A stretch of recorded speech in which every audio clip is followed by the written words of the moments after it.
જય શ્યારામ। અમે અહીંયા શ્રી ભગવાન હનુમાનજીની કથાનું અમે પ્રસાદી વિતરણ અહીંયા કરી રહ્યા છીએ નથવાણી પરિવાર તરફથી।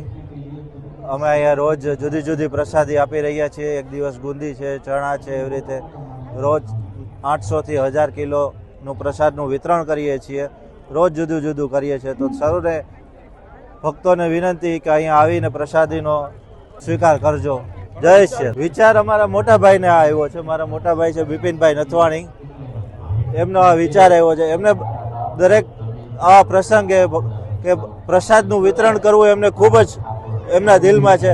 મારા કાકા, મારા કુટુંબીજનો, બધા વડીલોને પણ એવો આગ્રહ કે છોકરાઓ તમે ભગવાનના કાર્યમાં આગળ પડતા રહ્યો। એટલે વડીલોના આશીર્વાદથી અને મોટા ભાઈઓના આદેશથી અમે લોકો આ બધું કામ કરી રહ્યા છીએ। ગયા વખતે કરતાં 2 થી 3 ગણું વધી જશે એવું લાગી રહ્યું છે। જે રીતે કથાનો પ્રચાર જે રીતે થઈ રહ્યો છે એ રીતે બધામાં જાગૃતિ આવી રહી છે, હિન્દુ જાગૃતતા બધામાં વધી રહી છે। એટલે બધે દરેક એવું નથી રાજકોટનું જ પબ્લિક છે, આજુબાજુનું પણ પબ્લિક અહીંયા આવી રહ્યું છે અને પ્રસાદ અને કથાનો બધા લાવો લઈ રહ્યા છે। તો આ તો ભગવાનનો પ્રસાદ છે એટલે બધાને મીઠો જ લાગવાનો છે, એટલે દરેક ભક્તો આવવાના જ છે।